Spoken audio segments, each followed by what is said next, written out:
Stoicism takes the position that the wise man, the good man, the philosopher, is a man who lives in accordance with nature.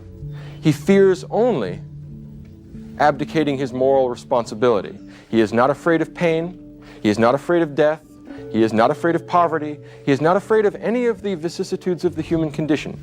He fears only that he should let himself down and that he should be less than a complete human being. The philosopher Marcus Aurelius was one of the founding fathers of Stoicism, and he is famous for his book Meditations. The idea of being a great man is kind of nebulous, but there is perhaps no single person in history who has ever been more deserving of that title. This is not a self-help video, I promise you that, but the philosophy that Marcus pioneered and wrote about can be an antidote to so many of the problems that we encounter in modern life. I want to show you why.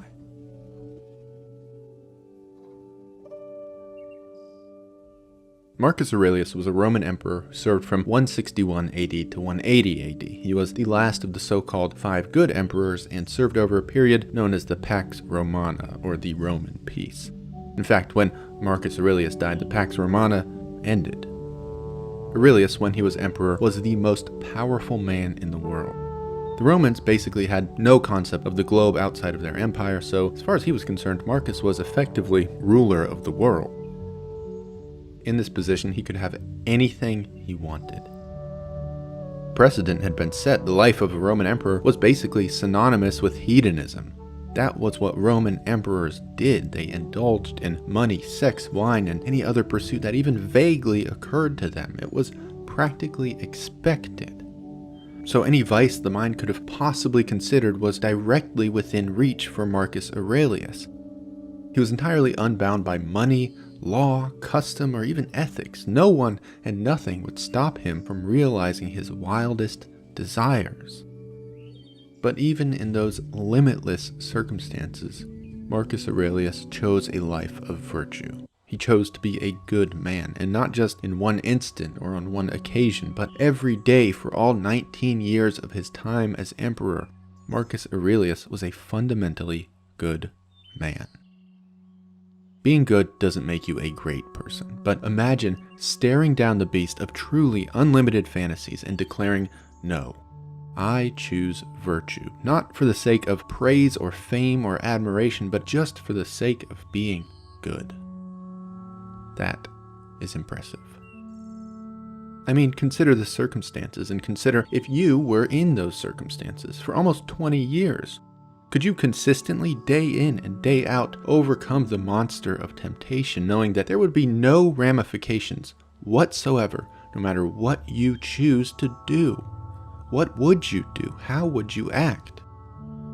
I know I couldn't follow the example set by Marcus Aurelius, and we know it was a true example because when no one was looking, that's when Marcus was at his best.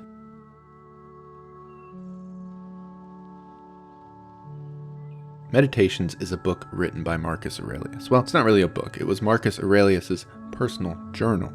This book is basically Marcus navigating his way through life. It has no real structure aside from being vaguely divided into 12 parts, and it's only about 150 pages.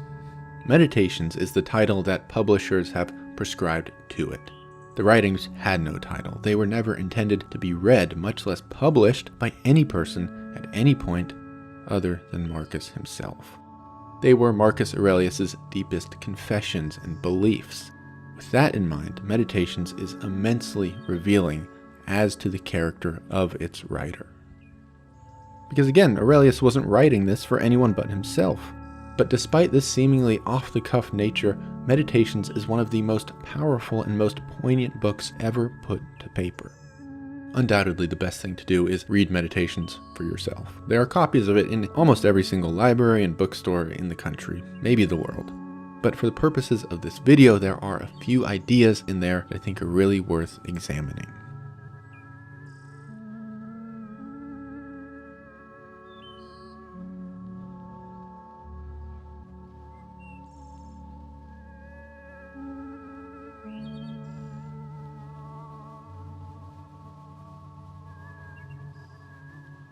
Marcus Aurelius believed in living in accordance with nature. By nature, Aurelius was referring to the plants and animals, yes, but also to the natural order of the universe.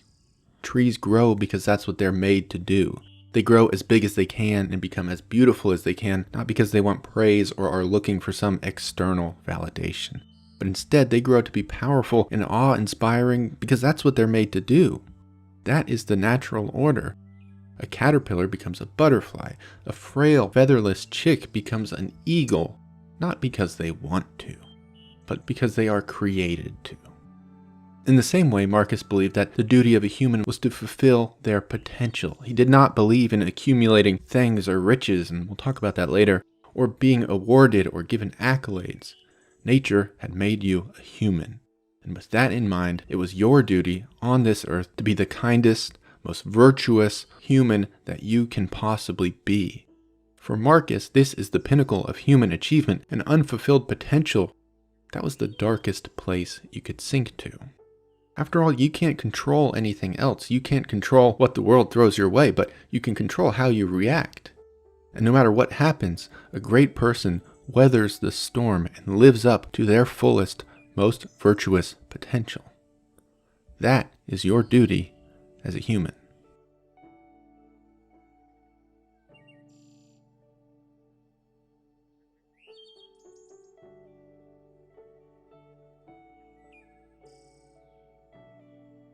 Marcus Aurelius was an emperor, so although he may have enjoyed sitting around writing all day, that wasn't his job and he didn't write very much. He had to deal with a lot of things and a lot of people.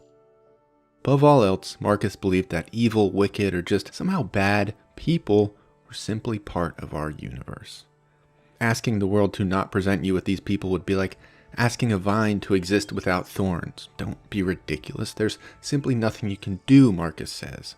Bad people exist, and in your life, you will encounter them.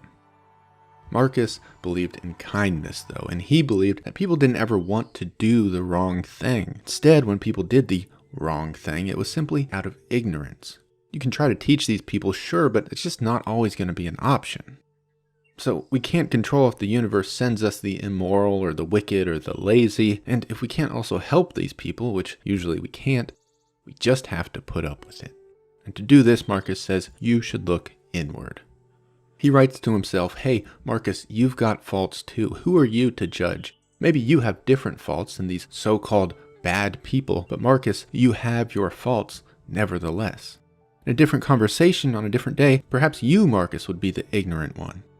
And Marcus, it's possible that you just don't understand. He told himself, hey, you can't even be sure that they are doing the wrong thing. The thief who steals to feed his family isn't wrong, you just don't understand. And often in life, you won't understand, and you won't know that you don't understand. So again, don't judge. Ultimately, Marcus Aurelius believed that we were all born for each other. Over and over, he reminded himself, that is the natural order. A tree grows fruit so animals can eat. Animals die so that worms have food. Just like in the natural world, we are all made to help each other. That is, again, our duty. The only true failure in life would be to abdicate this responsibility.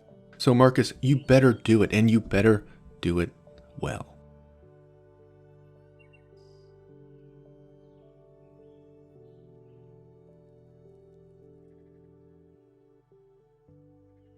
We all go through adversity, and Marcus Aurelius was no exception. But just like encountering bad people, Marcus realized that encountering adversity is simply part of the human condition. Again, you can only control what you can control. So don't pray for bad things not to happen. That is a fool's errand, Marcus told himself. Those things are going to happen, and there's positively, absolutely nothing you can do about it. But what you can control, Marcus, is you can control how you react to them. You can control if you are ready to meet adversity when it comes, and it will, Marcus says. You know that it will.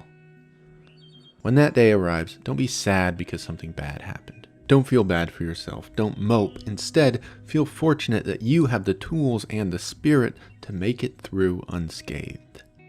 Marcus tells himself, bear these events as a brave man. Go through adversity with bravery and come out on the other side. When you do realize that this supposedly bad thing was not bad at all, it was simply an opportunity to persist, to rise above, to keep going forward. Marcus Aurelius says when these events come, don't complain. Act. Endure. You can either endure something or you can't. So what happens if and when that unendurable thing comes your way? Don't disgrace yourself, Marcus, he says. All men die, but not all men die complaining.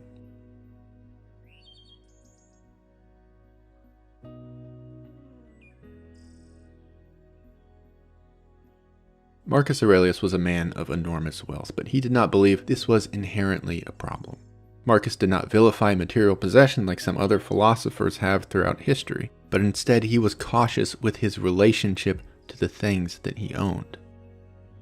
Marcus Aurelius could have had anything he wanted, money, houses, art, wine, but he chose not to. Instead, he said, Marcus, don't dream of physical things that you want. These are meaningless. They don't fulfill your potential. Only you can do that. Reflect on what you do have and value these things. Remember how much you would want them if you didn't have them. But be careful, Marcus, he tells himself, not to value them so much that you would be despondent if they just disappeared. They don't matter. They're nice, but they don't matter. They don't improve you as a person. They don't make you more virtuous or more kind. Your potential is not accumulating things, Marcus. No, the human potential is higher than that. You must live in accordance with nature.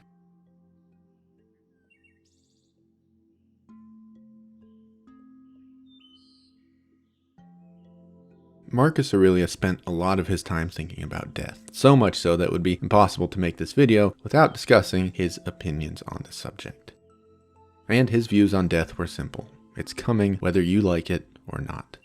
He tells himself time and time again, it's outside of your control, so don't waste your time fearing death or fretting over mortality. Just like nature has assigned us to be good, to help one another, and to reach our fullest potentials, nature has assigned us to die. Death is a duty.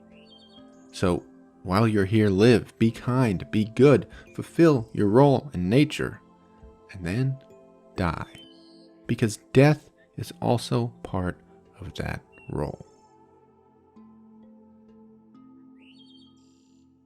Marcus Aurelius, along with a couple other men, was a forebearer of the philosophy known as Stoicism. The Stoics believed in many things. Their school of thought covers logic, ethics, physics, and a whole lot more. But there is one distinction that lies at the core of the Stoic philosophy. The distinction of pleasure versus happiness.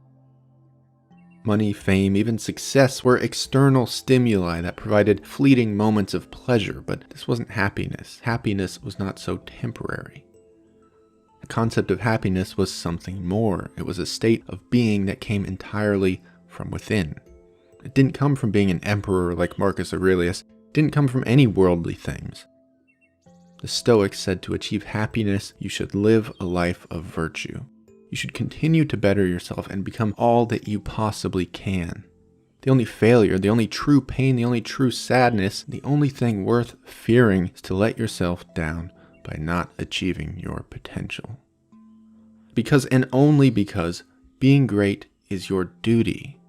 Being great is in your very nature.